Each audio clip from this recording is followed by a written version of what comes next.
Happy birthday, Steve Holland.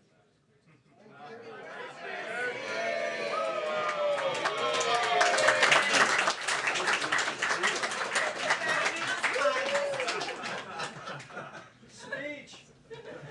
Actually, you want to do the briefing? Who's going to sing happy birthday to Stevie Wonder version? Just keep bringing it.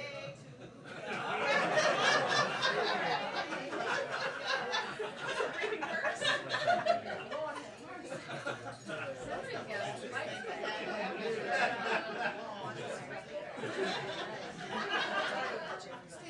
Who's going to do the Marilyn Monroe version?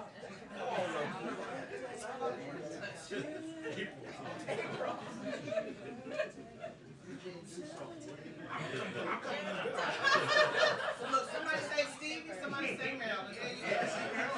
Marilyn Monroe version. Kelly, you got that, right? I'll do the John Boehner way, so. She's probably waiting till we calm down. Right. They're watching. They know they're probably saying happy birthday.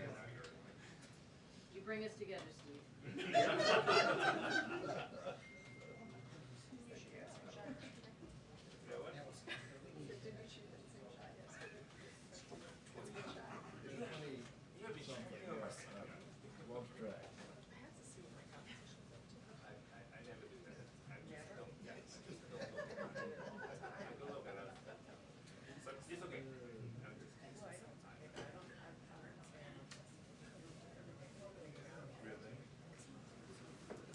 Hi, everyone. Hello. Happy Thursday. Is it Thursday? I said happy Thursday. Well, I was going to say, I did hear it was Steve Holland's 29th birthday. So happy 29th birthday. I am a terrible singer, but I am willing to lead a song here if you are all game. Is this a good day to ask for an interview with the president? It may be. It may be. Gotta at least give him the Who's with me? Someone here has a good voice. Happy birthday to you. Happy birthday to you. Happy birthday, dear Steve. Happy birthday to you. All right. I will also note, Brian Karam, excellent voice. I don't know what you do with that, but that's one thing I learned today. Okay. A couple of items for you. Today, as you all know, the president and vice president will meet with black leaders from top civil rights organizations. We are about to put out the list of these names if they are not already in your inbox, but that is happening this afternoon. We'll have a readout. We also expect a number of them will go out to the stakeout after the meeting. Later today, Vice President Harris will also deliver remarks at Howard University on how the Democratic National Committee is expanding their I Will Vote campaign, for which the DNC can give you additional specifics. As the president has been emphatic since before taking office, our constitutional rights are on the line because state legislatures have forced through a wave of anti-voter laws based on the same repeatedly disproven lies that led to an assault on our nation's capital and one of the darkest days in the history of American democracy. So the meeting today, the Vice President's event, are part of our ongoing effort to elevate this issue, to work with every lever of the federal government. Also wanted to note, as you may have noticed, we've been doing kind of a daily announcement about our competition executive order. So the new announcement that went out today focuses on saving American businesses money on shipping costs. In turn, that will lower prices for American consumers. A lot of American companies rely on railroads to ship their goods domestically and ocean carriers to ship their goods internationally. And both of these industries have grown more concentrated over time. Many freight routes are monopolized because they're served by a single railroad. 3 foreign-owned shipping alliances now control more than 80% of the market. I did not know that. I'm learning something new every day with the competition EOs, which I appreciate. That concentration has contributed to a spike in shipping costs and fees during the pandemic.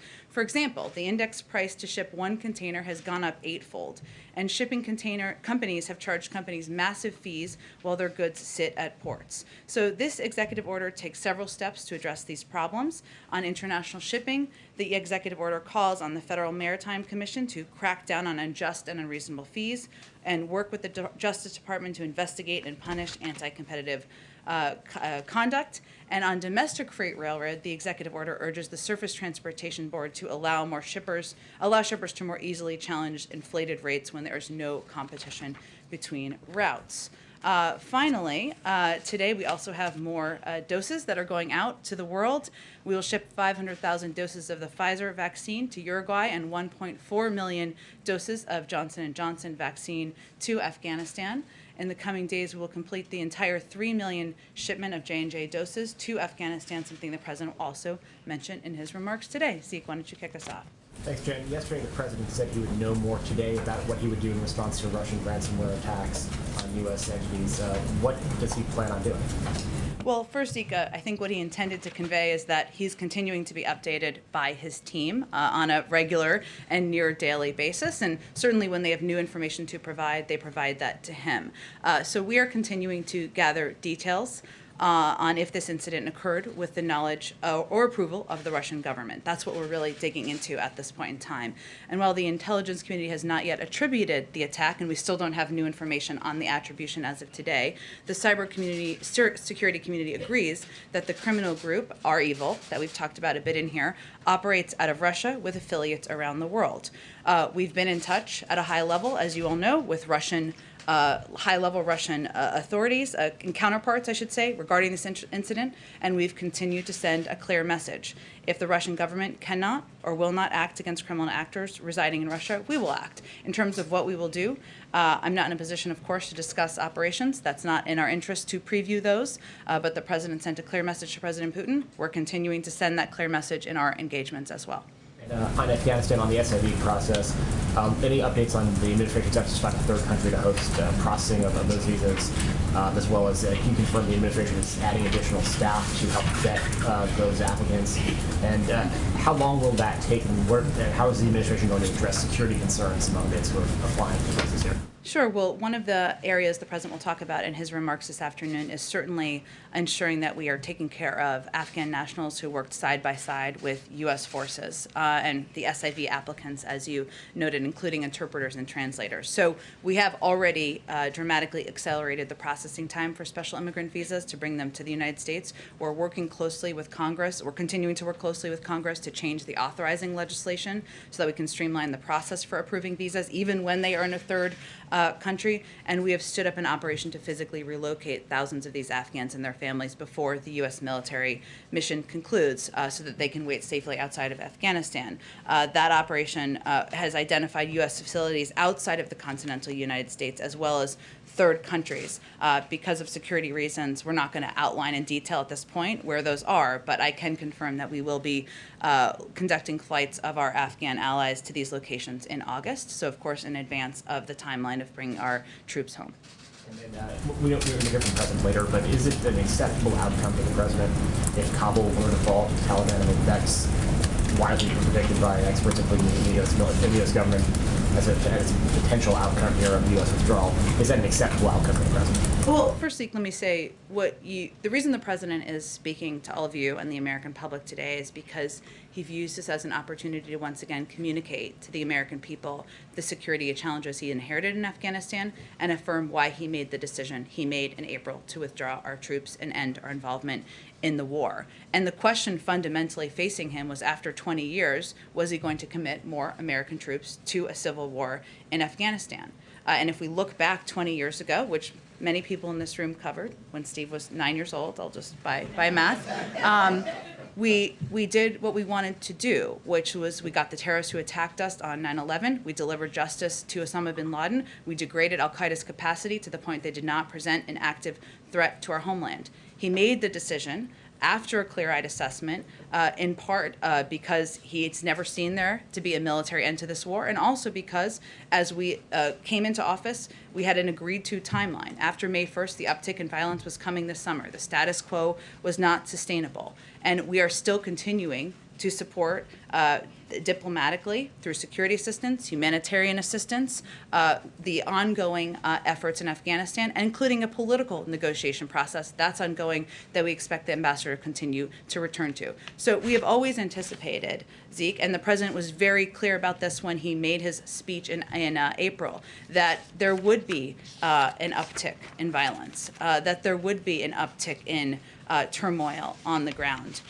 We knew that, and we knew the security situation situation would become more difficult. But he made the decision in part because if you look back at recent history, in 2011, the NATO allies and partners agreed that we would end our combat mission by 2014. In 2014, some argued for one more year, so we kept fighting, kept taking casualties. If we did not make the decision we did, there would have been severe consequences. That's why he made it.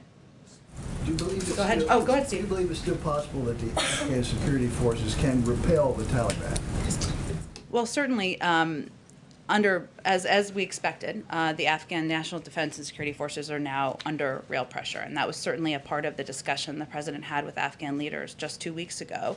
And we're going to continue to provide funding and ensure they have capacity to maintain the Air Force. And I would remind you that even since we engaged together with our NATO allies and partners, we have trained and equipped nearly 300,000 currently serving members of the Afghan National Defense and Security Forces. And one of the clear messages that the president sent directly in the meeting he had, and he will continue to convey, is that it is now time for them to be in the lead. They are in the lead as we pull our troops back, and we will continue to support them with security assistance and ongoing training. And we have continue to have the authorities that we've long had through our withdrawal later this summer. And separately, do you have an update on Haiti, the search for the killers of the president there?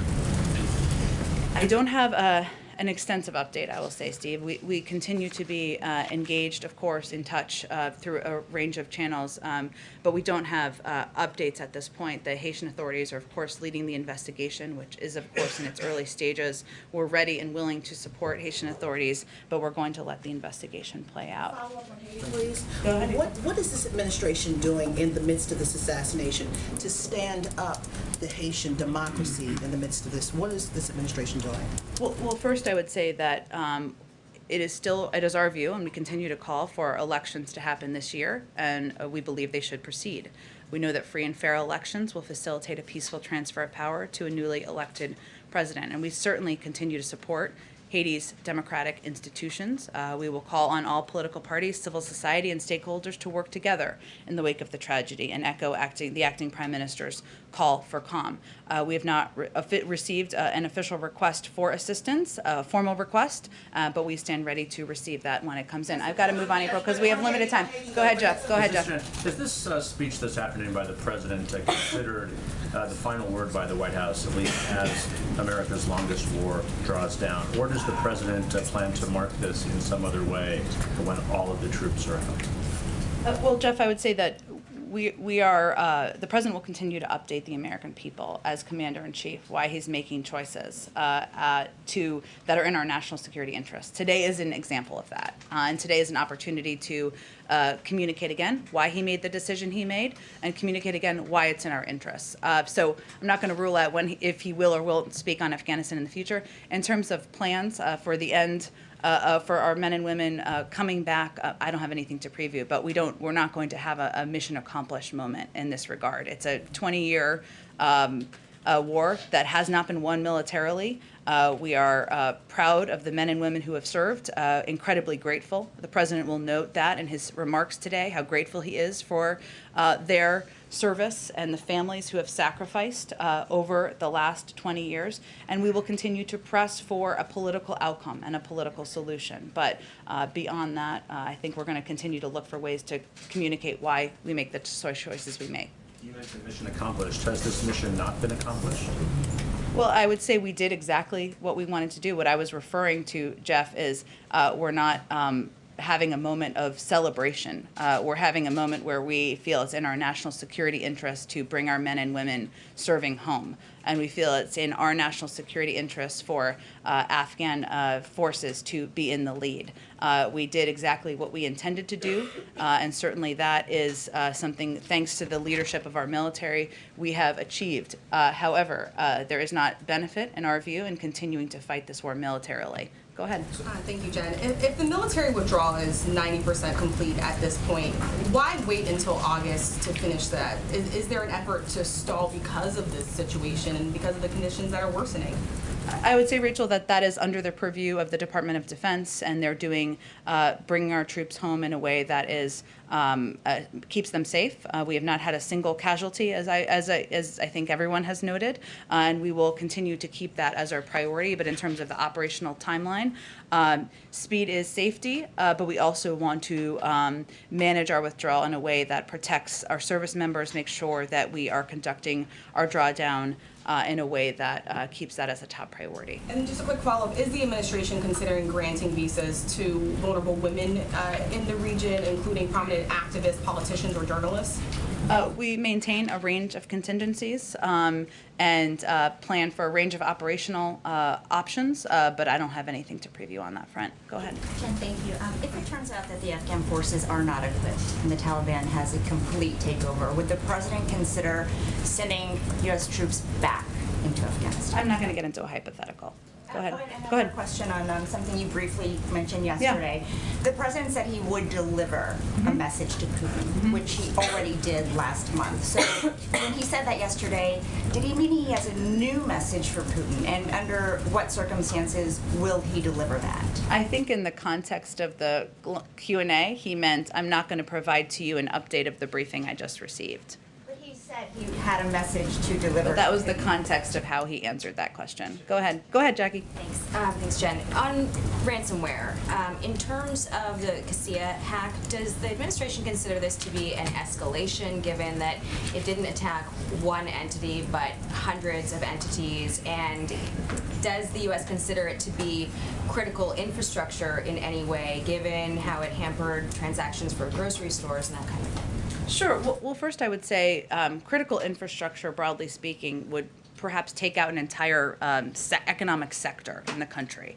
But that doesn't mean we don't take every cyber attack, every ransom attack incredibly seriously. And as it relates to the impact here, or how we're evaluating it, I should say, there has been an escalation of ransomware attacks over the course of the last several years. It's been a growing and escalating problem that even predates President Biden. And it's not just the United States, it's something that's happening around the world. So we know it's not going to be turned off with a light switch. It's not an up and down. We know that this needs to be ongoing engagement. We'll have to assess over 6 months and 12 months what our success looks like. So that's how we're looking at our impact as it relates to the cyber threats. And then in the conversation with Russia about enforcing this red line that the president drew at the summit, what concrete asks have we made of Russia in terms of cracking down on actors that are within that state and clearly are attacking our companies here? Sure. I would say the president hasn't minced words, and should he speak with President Putin again, to Wisha's question, he will convey the same message, which is if you do not take action to crack down on criminal actors in your country, even if the government didn't know, we will. We reserve that option too, and that continues to be his clear message. Is there a timeline though on that? Have we given Russia, 2 weeks to do something? I'm not going to preview that for you all. And then I want to go to the meeting yesterday between the Chicago mayor and the president. Can you talk at all about the request that she made of the administration in order to crack down on crime in that city? There was a report that she requested federal support. Did that involve troop presence in any way? I don't have any summary of the conversation in that regard. I don't know if that's something they've read out from their end.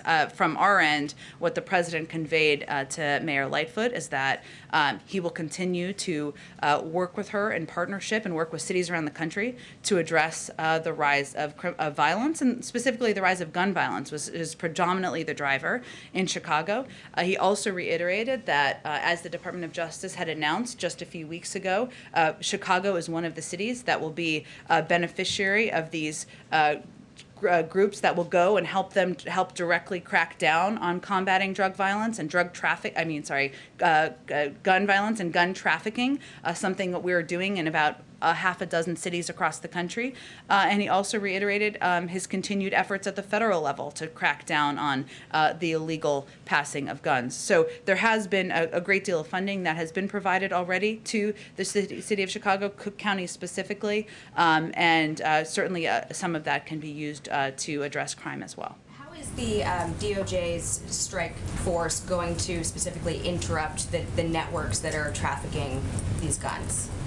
They're going to work directly with the city. They're doing them. We're doing these strike forces in about 5 cities around the country, and they want to work directly with them to use legal authorities to crack down on illegal gun trafficking and work in partnership with law enforcement authorities in the cities and add that additional heft and resources. And lastly, is there any push to, fund more efforts to equip police departments? There's, the White House position was that Republicans defunded police. Obviously, the Biden administration has talked a lot about the budget proposal for the COPS program, but there's been some pressure that the administration hasn't vocally enough talked about this spike in crime. Well, I would say the president gave an entire speech on it and will continue to speak about what he's doing. A big driver of the rise in crime is gun violence, a personal passion of his for decades. I will say that there are a number of components. I know you referenced the budget, but the president called for a $300 million increase in funding for the COPS program. That's up from $237 million in the last budget passed by President Trump to $537 million. And he also calls for an increase of $753 million over 2021 levels to federal law enforcement agencies. It includes ATF, the Bureau of Alcohol, Tobacco, Firearms, and Explosives. It also includes a $10.2 billion, an increase of $465 million over 2021 enacted for the FBI. Go ahead, Steve. You're back on Haiti just for a second, Jen. Sure. Are you in a position to describe or detail some of the assistance the U.S. is standing ready to offer Haiti if asked? I think we have to wait to see what their formal request is, and we stand ready to respond rapidly to whatever their needs are on the ground. But they are the best equipped to assess that. Can you describe how the president views security and stability in Haiti vis-a-vis American interests today? And I ask that because there's a clip of the president in 1994 when he was a senator comparing the situation in Haiti to the then ongoing Bosnian War, in which he said something to the effect of, he called it a god-awful thing to say, but he said Haiti could sink into the Caribbean Sea or rise 300 feet in the air, and it wouldn't matter to American interests. Does he stand by that view today, or has he changed his view on Haiti? Well, I would say first the fact that he is now sitting as President of the United States. He issued a statement in his voice yesterday about the horrific killing of the president, and he's made clear to the administration officials that we stand ready to assist in any way they need, whether it's in the investigation or other federal assistance we can offer from here. Sends you a clear message about his care and concern for the people of Haiti. Go ahead, Kelly. The administration and the president has in some way included in the calculus on Afghanistan the American public's view that it's time to bring U.S. forces home. Is the president believing that the American people would be satisfied with Kabul falling, with threat to women and children there, and with some ill-defined numbers about how many of the Afghan interpreters, translators, support are able to be removed safely from the country? Does the president feel the American people factored those risks in to that judgment about bringing troops home? Look, I think at the end of the day, Kelly, the president feels that the American people elected him to serve as commander-in-chief, make decisions that are in our national interests. It doesn't mean they're always easy, and it doesn't mean there aren't drawbacks to the decisions that he makes. But he is not going to ask another generation of kids to go and serve in Afghanistan in a war that he does not feel can be won militarily. And that is the core driver of his decision here. On our evil, quickly, you mentioned that it's now the assessment of the administration that they were responsible and that part of their criminal enterprise is working outside of Russia. You mentioned that the U.S. is in touch with high-level Russian entities. Mm-hmm. Is there also outreach to specific locations where our cyber resources know their actors are at work? Is that happening as well? Well, I use that context because I think it's important for people to understand that even though the cybersecurity community has assessed it was our evil, we know they operate in different parts of the world. So even as we're directing and we're having a conversation largely about Russia's knowledge, as we assess and before we make an official assessment by the United States government, we look at that. But certainly as concerns arise, we'd certainly be in touch with countries as relevant, of course. Yeah. Can you go ahead. Thanks. On voting rights, the Supreme Court's upheld the voting laws in Arizona. Democrats don't have the votes to pass the latest voting rights bill. What specifically can the president and the White House do to increase voting access without filibuster reform?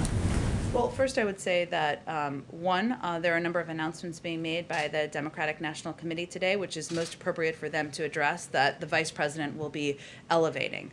You've also seen that we've taken steps from our Department of Justice to use legal action where relevant and where where the law allows for, to push back on and take action in states where where legislation is making it more difficult or where laws are making it more difficult for people to vote.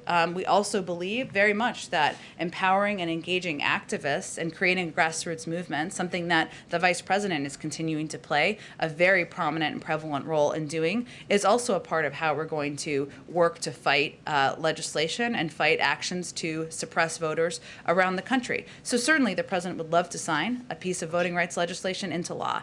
He looks forward to doing that. But he also knows that there are a number of levers from the federal government that we should continue to use, and he's not waiting to have the legislation on his desk. One more on the Olympics. Fans have been banned from attending the Summer Games. Is it your assessment this is still safe for U.S. athletes, and has there been a determination on whether the First Lady will be attending? Sure. Well, I would say the President supports the Tokyo Olympic Games and the public health measures necessary to protect athletes, staff, and spectators. He has pride in the U.S. athletes who have trained for the Tokyo Games and will be competing in the best traditions of the Olympic spirit. The government of Japan has stressed that public health remains a central priority as they host the Games, or they prepare to host the Games, and we have stayed in close contact with the Japanese government throughout the planning process and on related public health measures. So we're well aware of the careful preparations, including the public health measures necessary to protect athletes, staff, and spectators that the government and international committee has undertaken, which is why, as we've said, we support the Games moving forward. In terms of the First Lady, we're still assessing the feasibility of the First Lady attending, and our advance team arrives in Tokyo later this week. Jen, can you clarify one point, please, Sure. on Afghanistan? And I guess it's off of Kelly's question, but you said that you all met many times and there was a decision process in drawing down our presence in Afghanistan, yes? That we met many times? I'm not sure what you mean by that. Well, you have discussed this, there is a plan in place. So the question naturally is whether or not, at the end of the day, you're accepting the fact or the possibility that the Taliban could indeed take over Afghanistan. Well, Brian, I again will refer you to intelligence assessments and the fact that the President asked for a clear-eyed assessment at the beginning of this process. And what I can convey to you clearly is why he made the decision. That's also what he'll be delivering an entire speech on just this afternoon. Okay, we got to go on. Go ahead, Mike. Again, Afghanistan. Sure. You and I and a lot of the people in this room will remember early 2009 when the Vice President, expressed his opposition to the way that war was being conducted, and his efforts to try to pull back then. He largely hasn't changed his position over the time, if anything, gotten more opposed to it. I guess at the end of the day, does the President think this war was worth it? And will he tell the American people that today, what he thinks about the worth of having conducted this 2-decade war? Well, I think what you'll hear the President talk about today is one, of course, that he is proud of the men and women who served, and he is grateful to the sacrifices that have been made over the last 20 years. He will also reiterate, as I've talked about a little bit, the fact that he believes the United States did what we went to Afghanistan to do. Get the terrorist who attacked us on 9/11, deliver justice to Osama bin Laden, root out the terrorist threat so that Afghanistan could never be used as a base from which to attack the United States and our allies. And he also will talk about what he's done, what we've done as a country to help prepare and assist and provide security assistance and humanitarian assistance to the military in Afghanistan, but also to the people of Afghanistan. But what you'll also hear him say, which I think is important for the American people to hear, is that there would have been significant consequences had we chosen not to bring our troops home. In April, if he had instead announced that the United States was going back on this agreement made, the U.S. and allied forces remaining in Afghanistan for the foreseeable future, the Taliban would have begun to target our forces. The status quo was not an option. Those are difficult decisions to make as commander-in-chief. So you are right. His view has been for a decade or more consistently that he does not feel this is a war that can be won militarily. he does still believe and support the people of Afghanistan, the future of the government of Afghanistan. He supports a political process, something that our ambassador is continuing to engage in, and he will continue to provide and advocate for providing, and he can make this decision as president, humanitarian and security assistance to the people there. So this is not a speech that is going to give a grade. This is a speech that's going to explain clearly to the American people why he made the decision, what the consequences would have been, what assistance we're going to continue to provide, how we're going to help the brave interpreters, translators who served alongside our forces, and also what the counterterrorism factors are here, including the changing threat from Afghanistan, but including the need to take our CT resources, counterterrorism resources, and put them in parts of the world where we have the largest threat. That is no longer Afghanistan. That is other parts of the world, whether it is Syria, Yemen, Somalia, North Africa. That is where al-Qaeda and ISIS is greater. And that's where, as commander-in-chief, he needs to put our resources. Is it fair to say that he thinks this should have been done a decade ago? I think his view is well publicly known, but again, he has made the decision because he is now president, and he assessed what is in our national security interests. Go ahead. Yeah, shifting gears to a different topic. A USA Today investigation published yesterday revealed that the FBI played a role in locating Princess Latifah of Dubai just before a yacht was raided in the Indian Ocean in 2018. The capture of the princess has outraged human rights activists, given the accounts that she was trying to flee her father's oppressive rule. Two questions: was the FBI assistance appropriate, and does it raise concerns that the assistance, even if provided unwittingly, forced Latifah's return to the family she sought to flee? I understand your question. I'm just not going to have anything to offer you from here, so I'd refer you to the FBI. And one other question: multiple media outlets, including Politico, ABC, reported yesterday that the White House is seeking to have the bipartisan infrastructure plan on the Senate floor as early as next week. Can you confirm that timeline as being the one sought by the White House right now? Sure. Well, as Leader Schumer has said, he wants to move on both the bipartisan plan and the budget reconciliation resolution, or we're now calling the Build Back Better plan, during the upcoming July-August Senate session. So our understanding is that the process could begin as early as the week of July 19th, given that committees are still finalizing legislative text for both the budget resolution and the bipartisan bill. We, of course, support and would like to see it move forward as quickly as possible, but it would be a mistake to think of July 19th as anything more than the opening of a window, not a deadline. Go ahead. Thanks, Jen. Two questions. One, Al Sharpton said earlier this morning that he and other civil rights leaders would press President Biden to do more than just put boots on the ground for voting rights, that he'd push for a legislative solution and one that works through or around the filibuster. What does the president plan to say in response? Well, we'll wait for the meeting to take place, and then they'll come out to the stakeout. But I will tell you, the president agrees that that a federal legislation is an important part of protecting voting rights and people's right to vote, which is a fundamental right in this country. He agrees with that.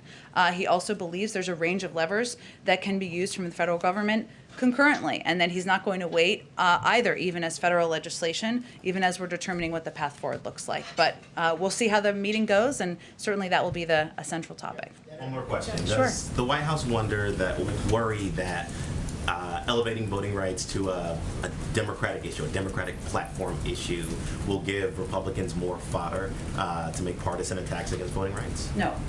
Go ahead, Asma. If I can piggyback off Michael's Sure. question, with the benefit of hindsight, does the president feel that the war with Afghanistan was worth it? Again, I think it's important for people to understand that as President of the United States, he's not here to give grades. He's here to provide context to the American people on why he made the decision he made to bring men and women home from serving, why it's in our national interests, our counterterrorism interests, and the interests of our positions around the world. I understand why you all are asking the question, but I think this issue, the complexity of this issue over 20 years, deserves more context than that. And one quick follow-up. Will there or are there consequences for the Taliban in terms of just the encroachments that they have been making in the country? Consequences from the United States? Well, I would say that right now what we're supporting is a political process, and one where we are hopeful that can move forward to have a more lasting solution and bring peace and prosperity to the country over the long term. And so that means engaging with the Taliban as a sort of... Well, as you know, we have an ambassador who is engaging or playing a role in these negotiations. Ultimately, it's of course between the Afghans and members of the Taliban, but we are engaged and supportive of that political process. Go ahead. Oh, go ahead, Nancy. Oh, thanks. Shortly after the company Didi was listed on the New York Stock Exchange, China blocked the app, resulting in it plummeting in value and American investors losing money. Does this concern the president? And more broadly, does the president agree that regulators should block companies that do not adhere to U.S. auditing regulations from IPOs? Well, I'm not going to comment on this specific company from here, or speak to actions that could be taken independently by the SEC. Broadly, the U.S. will continue to ensure we remain the destination of choice for investors and companies seeking investments around the world, and always protecting Americans' data and our national security. We do think it's essential that all companies that list in the U.S. adhere to high standards of transparency and disclosure, and welcome companies that meet those standards. But beyond that, I'm not going to have additional. Go ahead. Yeah, go ahead, Nancy. On COVID, when will the White House make a decision on reopening travel to certain nations, and what will it be based on? Will it be based on vaccine thresholds, or there's a certain country that you want to open travel to first? Well, as you know, Nancy, there are working groups that are currently engaged and in touch about the criteria that will need to be met in order to reopen. We certainly understand and know that this is a point of frustration for a lot of people around the world, including people who are separated from their family members, we put these working groups together so they could work together directly to assess what the criteria should be on when the travel can be reopened. Go ahead. It's now recognizing Claude Joseph as the leader of Haiti. We recognize the democratic institutions of Haiti, and we are going to continue to work with them directly. But we have been calling for elections this year, and we support those proceedings. Do you think those elections should be delayed from September? We believe they should proceed this year. Has the president reached out to the interim prime minister? Has he reached out, or does he plan to reach out? I don't have any calls that he has not reached out. I don't have any calls to preview for you, no. Go ahead, Rachel. The president's reference to door-to-door campaigns for vaccines sparked kind of a backlash. You know, Missouri's governor is saying he doesn't want that. The Republican lawmakers saying basically stay off our lawns. Can you say who is doing the door knocking and where? Sure. Well, let me first say that this has been ongoing since April, and the best people to talk about vaccinations are local trusted messengers, doctors, faith leaders, community leaders. Do you have something, April, you want to share with the group? Okay. So those are the people who are the trusted messengers around the country, and we believe that we need to empower these individuals to continue to work in communities to make sure people know that these vaccines are safe, that they can save lives. And so these are grassroots voices across the country. They are not members of the government. They are not federal government employees. They are volunteers. They are clergy. They are trusted voices in communities who are playing this role in door knocking. And this is one of the tactics that we've used over the last couple of months, but we've seen, so it's not the only factor, but I would say that we've seen in some states, Alabama, the adult vaccination rate increased by 3.9%. 149,000 additional adults got their first dose in June. In Florida, the adult vaccination rate increased by 4.4%. In Georgia, the adult vaccination rate increased by 3.5%. So in our view, this is a way to engage and empower local activists, trusted members of the community. Is it working, and who are these volunteers reaching other than, say, shut-ins? Because people don't even have to get off their couches to see who's at their door these days. Well, that's fair, depending on the technology in your house, I suppose. But I think what's important for people to know, and I appreciate you asking the question, is that the federal government does not have a database of who's been vaccinated. That is not our role. We don't maintain a database along those lines, and we have no plans to. We do know where there are rates of vaccination across the country, and we know, as I just listed in some of the data, that there are tactics that are powerful and impactful. And so I will say the thing that is a bit frustrating to us is that when people are critical of these tactics, it's really a disservice to the country and to the doctors, faith leaders, community leaders, and others who are working to get people vaccinated. This is about saving lives and ending this pandemic. Go ahead. Was that me? Oh, go ahead, Yamiche. Yeah, go ahead. I'm sorry, and then I'll go to you right in front of her. Go ahead, Yamiche. So my two questions. The first is, you've said over and over again that the United States believes elections should happen in Haiti this year. Yeah. People in Haiti are so scared they can't leave their homes, they can't go to the grocery store. How does the United States think elections can happen when people are too afraid to even go to their front doors? Well, Yamiche, first, we understand and see the trauma that obviously the horrific killing of just 30. I understand that. I didn't say anything otherwise, but I'm saying what's happened over the last 36 hours. We, again, stand ready to provide support, provide assistance in any way that is formally requested by the government there. We're looking forward to hearing from them on what they would request and how we can help them through this period of time. And we called for an election this year, or we're continuing to call for one, because we feel that supporting democratic institutions, the democratic process, is something that would be in the interest of the people of Haiti. That's why we're advocating for it. We stand by to provide assistance, to provide help in any way possible, as we long have even before yesterday. Haiti, including human rights activists, clergy members on the ground, they've been saying over and over again for months now that elections aren't possible. I've talked to people specifically who say that they're disappointed in the president's stance on Haiti, that they see him as continuing failed policies that go back to his predecessor, former President Trump. What's the president's response to Haitians who say they are disappointed in him and they don't think that he's really listening to their cries, which are saying that that elections cannot happen? I would say that the message to the people of Haiti is we stand with you. We want to provide assistance, whether that is assistance requested by the government or assistance that is needed for the people of the country to prosper in the future. And that is the president's view. Go ahead. And we're going to have to keep going. Go ahead. Go ahead. Go ahead. Go ahead. Okay. Yeah, right now on Haiti, right now, I know. Oh, I'm sorry. I'll come back to you. I apologize. Go ahead.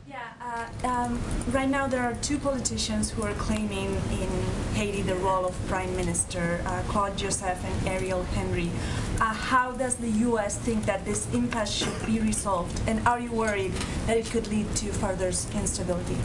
Well, first, we continue to support Haiti's democratic institutions, and we have been in touch with the acting prime minister, and we echo his call for calm. But I would again reiterate, that's one of the reasons we have called for elections this year, and we believe that they should proceed. Of course, we are worried about and closely monitoring the security situation, the stability in Haiti, and understand that even before yesterday, but certainly as a result of yesterday, that is even more of a concern for the people who are living in the country. But right now you are not backing any one of the two. We are calling, we support the institutions, and we are continuing to call for elections this year. Go ahead, Monica. Jen, on voting rights, the president indicated he may tour the nation and talk about that, give a major speech on the topic. That hasn't happened yet. Should we expect it still to take place, or what can you tell us about that? Sure. Well, I would say first that the president felt it was important to meet directly with civil rights leaders and talk to them about how we can work together to continue to push for federal legislation, continue to use every lever in the federal government to make voting more accessible across the country. But certainly he conveyed he wants to speak to the country about voting rights and how he's going to address it moving forward. I don't have any scheduling updates for you today, but he certainly plans to continues to plan to do that, I should say. Still the plan. Okay. Yep. Oh, I'm sorry. Go ahead. Go ahead. I apologize. Thank you. Thank you. There are hurt feelings among government officials in Taipei after the White House COVID team posted and then deleted a tweet that had an image of Taiwan's flag along those of other nations getting vaccine doses from the United States. Was this tweet a mistake in the first place? And if not, then why was the tweet deleted? So this was an honest mistake that was made by the team handling graphics and social media and should not in any way be viewed as a shift in official U.S. policy. When we recognized the mistake, we removed the tweet. So we did exactly as you said. We remain committed to our One China policy based on the Taiwan Relations Act, the 3 joint communiques, and the 6 assurances. Go ahead. In the middle. Go ahead, Eugene. Go ahead. Oh, thanks, Jen. It seems pretty clear. And you just got engaged, I think. Random aside, but congratulations. Yes. We're just a lot of news you can use in here. It seems pretty clear that on voting rights, a legislative fix isn't going to happen, right? Like, Republicans have made it clear they're probably not going to get on board. You're not going to get 10 votes. And the president has talked about being open to filibuster reform if it's used kind of too much. And I guess advocates keep asking us to ask you guys, what does that look like? Is there a time period? Because they feel like they're running out of time, but they're not seeing a lot of urgency on the president's part. Well, I would say the president is meeting with civil rights leaders today because he feels there is urgency on determining how we can most effectively work together to move voting rights forward, access to voting rights, I guess I should say, forward. And he's an optimist by nature, otherwise he wouldn't be president of the United States. So he continues to believe that there should be a pathway forward for federal legislation. He did say, as you just quoted, he has made comments in that regard, and certainly obstruction and the fact that there is an unwillingness to move forward in making voting more accessible to people across the country is something that he's mindful of, and he believes and has said, and we have said before, could change the conversation in the Senate. We'll see what happens, but he will continue to press for federal legislation moving forward. Oh yeah, go ahead. I've talked to Reverend Sharpton quite a bit, and one thing that he is really interested in seeing and hearing from the president is a carve-out for voting rights and police reform for the filibusters. That's something that the White House is going to be pushing for. Is the president calling Joe Manchin and other holdouts on filibuster reform? The president's position hasn't changed. We certainly understand the position of Reverend Sharpton and others, and the president, though, shares their desire, commitment, interest in moving forward on voting rights legislation and moving forward on initiatives across the country that can help make voting more accessible to people across the country. I'm sure they will have a robust discussion today. Go ahead. I have a question about the executive order on non-compete mandates. Yep. Businesses use those mandates because it helps protect their investment in employees. It also helps protect their intellectual property. So will there be any kind of carve-out or anything in this executive order to protect businesses? And what is the White House messages to businesses that are concerned about this executive order? Well, I'm happy to follow up with our team and see if there's anything specifically to your very good question. I will say that the overarching objective with the executive order is to make sure the president is encouraging competition in industries around the country. It doesn't sound right to most people that there are 3 shipping companies that are dominating the market and upping and increasing costs for suppliers, small businesses, people across the country. That doesn't sound right or fair because it isn't. So that's what the president is trying to address. In terms of the specific carve-out you're asking about, I'm happy to ask our team if there's anything more. Go ahead. Just on voting rights, Vice President Harris, as we speak, is announcing a $25 million expansion of the DNC's I Will Vote initiative. This is just one of the examples that that Democratic committees are launching in terms of voter protection. Can you speak about the White House's collaboration with these committees on the strategy? Well, again, I referred specifically to the DNC because it's most appropriate for them. I know the vice president's making this speech, but to outline the specific details, given they're the political arm here, so they can get into all the specific details. But it's just an example of how every lever of the Democratic Party and the federal government is working and looking for ways that we can make voting more accessible around the country. But they'd be the most appropriate entity to outline details. Specifically involved? Were they aware of this strategy? I mean, what was the collaboration between Yes, the two? we're aware of it, but again, they're the political arm, so they're the most appropriate body to outline details. Go ahead. Hi, Jen. Thanks. I wanted to ask you about the global tax negotiations. I know that Secretary Yellen is supposed to be in Italy tomorrow about it. Can the White House credibly guarantee to its counterparties in that agreement that you can get something through the Senate and the U.S. will actually be able to enact the legislation that the deal requires? Well, that's something we've proposed, and we're going to continue to press on. And this agreement wouldn't be the case, wouldn't be happening without the leadership of the United States, of Secretary Yellen, and others in the government. So certainly it is very much our desire, our interest, and our commitment to deliver on that promise. I think you're going to have to gather in a moment here. Go ahead, one more. Okay. You may have seen yesterday the former president filed a class action lawsuit against 3 social media companies, and one of the targets as part of that lawsuit is Section 230 of the Communications Decency Act. He would like to see that particular aspect of the law ruled unconstitutional. In January of last year, Joe Biden, when he was running for president, spoke to the New York Times, and he said Section 230 should be revoked immediately. Does he stand by the comments that he made to the New York Times last year? I have not spoken with him about Section 230. I remember those comments, and I remember the New York Times article. I'm happy to venture to do exactly that. I will say that as it relates to these lawsuits, it's certainly a decision for the platforms to make. I think it's safe to say that the president spends a lot less time obsessing over social media than the former president. With that, thank you, everyone. Happy birthday, Steve. The East Room for the open press. I don't think we can do that, but we tried to expand it as much as we could. Thank you.